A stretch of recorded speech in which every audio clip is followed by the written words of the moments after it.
Disaster management initiatives in India and phases of disaster management. Disaster management initiatives in India. India has developed a robust framework to manage disasters through legal, institutional, and financial mechanisms. Below are the key initiatives. 1. The Disaster Management Act, 2005. Enacted in 2005. Purpose: to provide a legal framework for disaster management at national, state, and district levels. Key provisions: establishment of NDMA, SDMAs, DDMAs, and the formulation of disaster management plans. 2. National Executive Committee, NEC. Constituted under Section 8 of the Disaster Management Act, 2005. Role: assists NDMA in execution of policies and plans. Comprises secretaries of various ministries and is chaired by the Union Home Secretary. 3. National Disaster Management Authority, NDMA.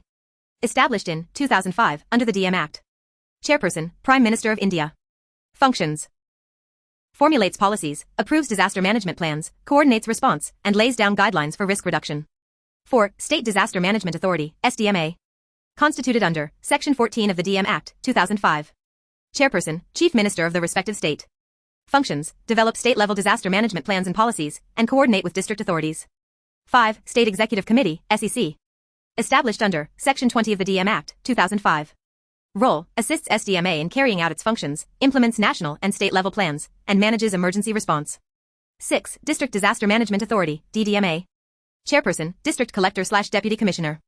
Functions: coordinates and implements disaster management at the district level, prepares district plans, and manages local emergencies.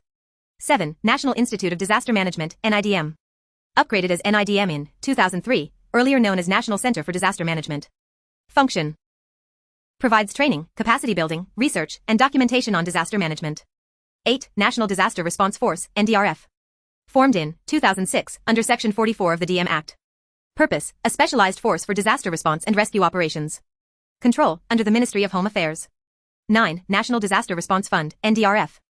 Established in 2010 as per DM Act, 2005. Purpose: to meet the expenses for emergency response, relief, and rehabilitation for victims of disasters of severe nature. 10. State Disaster Response Fund, SDRF. Operational since 2010, replaced the earlier Calamity Relief Fund. Purpose: primary fund available with state governments for providing immediate relief in case of disasters. 11. National Disaster Mitigation Fund, NDMF. Provisioned under Section 47 of the DM Act, 2005. Purpose: to fund projects for disaster mitigation and risk reduction, note, not operationalized as of now. 12. National Policy on Disaster Management, NPDM, 2009. Adopted in 2009. Objective: to build a safe and disaster-resilient India through proactive, holistic, and integrated disaster management. 13. National Disaster Management Plan, NDMP. First released in 2016. Revised in 2019 and 2020. Purpose: to provide a framework for disaster risk reduction in line with the Sendai Framework for Disaster Risk Reduction, SFDRR, 2015 to 2030. Key features: covers all phases: prevention, mitigation, preparedness, response, relief, and recovery. International cooperation in disaster management. Disasters often transcend national boundaries, making international cooperation essential for effective risk reduction, preparedness, and response. One of the most significant global platforms for cooperation is the World Conference on Disaster Risk Reduction, WCDRR, organized by the United Nations Office for Disaster Risk Reduction, UNDRR. World Conferences on Disaster Risk Reduction. These conferences have led to the development of global frameworks that guide countries in building resilience and reducing disaster risks. 1. First World Conference on Natural Disaster. Venue: Yokohama, Japan. Year: 1994. Key outcome: Yokohama Strategy and Plan of Action for a Safer World. Significance: First International Framework for Disaster Risk Reduction. Emphasized the importance of disaster preparedness, early warning systems, and community involvement. Promoted the idea that development must incorporate risk reduction. 2. Second World Conference on Disaster Reduction. Venue: Kobe, Hyogo, Japan. Year: 2005. Key outcome: Hyogo Framework for Action, HFA, 2005 to 2015. Theme: building the resilience of nations and communities to disasters. Priority areas: ensure that disaster risk reduction is a national and local priority. Identify, assess, and monitor disaster risks and enhance early warning. Use knowledge, innovation, and education to build a culture of safety. Reduce underlying risk factors. Strengthen disaster preparedness for effective response. Significance: first comprehensive blueprint for disaster risk reduction with measurable outcomes. Focused on mainstreaming DRR into development planning. 3. Third World Conference on Disaster Risk Reduction. Venue: Sendai, Japan. Year: 2015. Key outcome: Sendai Framework for Disaster Risk Reduction, SFDRR, 2015 to 2030. Replaced the Hyogo Framework. 4 priorities for action: understand disaster risk. Strengthen disaster risk governance. Invest in disaster risk reduction for resilience. Enhance disaster preparedness and build back better in recovery, rehabilitation, and reconstruction. 7 global targets, e.g., reducing mortality, minimizing economic loss, increasing early warning systems, etc. Significance. Stronger emphasis on risk management, not just disaster management. Inclusive approach involving all stakeholders including local governments, civil society, and private sector. Linked with the Sustainable Development Goals, SDGs, and Paris Agreement. Phases of disaster management. 1. Pre-disaster phase. This phase involves activities aimed at preventing, mitigating, and preparing for disasters before they occur. It is crucial for building resilience and minimizing damage. Key components. Risk assessment, identifying potential hazards and vulnerable populations. Prevention and mitigation. Construction of flood barriers, earthquake-resistant buildings, afforestation, etc. Land use planning to avoid high-risk zones. Preparedness. Community awareness and education. Early warning systems. Conducting mock drills and training programs. Developing disaster management plans. 2. Disaster occurrence phase. This phase begins when the disaster strikes. It focuses on emergency response and immediate relief to affected populations.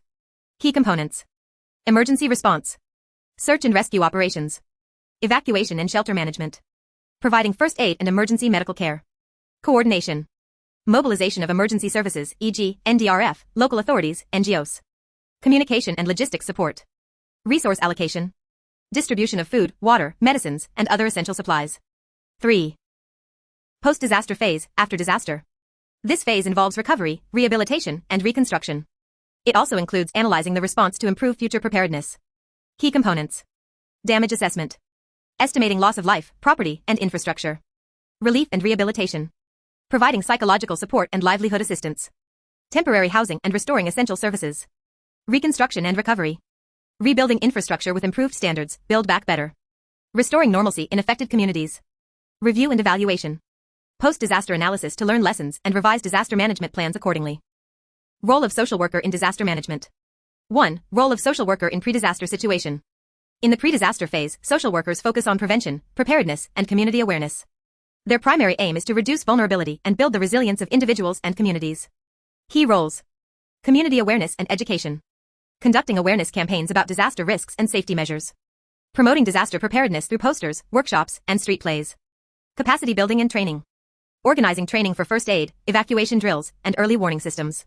Involving youth, women, and local volunteers in disaster preparedness programs. Advocacy and mobilization. Advocating for the rights of vulnerable populations, children, elderly, disabled, etc. Coordinating with local governance bodies and NGOs for inclusive disaster planning. Participatory risk assessment. Helping communities identify hazards and assess their own vulnerabilities. Facilitating preparation of community-based disaster management plans. Strengthening social capital. Building networks among community members for mutual support. Empowering marginalized groups to participate in decision-making. 2. Role of social worker in post-disaster situation. In the post-disaster phase, social workers assist in relief, rehabilitation, and psychosocial recovery of individuals and communities affected by the disaster. Key roles. Immediate relief and support. Assisting in the distribution of relief materials such as food, clothing, and shelter. Identifying the needs of vulnerable groups and ensuring they are met. Psychosocial support and counseling. Providing emotional support to trauma-affected survivors. Organizing group counseling, grief therapy, and play therapy for children. Rehabilitation and livelihood support. Facilitating access to government schemes and compensation. Helping families rebuild their lives through vocational training and income generation activities. Advocacy and rights protection. Ensuring disaster victims are not exploited or neglected. Safeguarding rights related to housing, health, and education during rehabilitation. Community mobilization and participation. Encouraging community involvement in reconstruction activities. Promoting the principle of build back better for future resilience. Monitoring and evaluation. Participating in the assessment of relief efforts and identifying gaps. Documenting lessons learned for improved future response. Thank you so much for watching. Don't forget to like, share, and subscribe. See you in next video.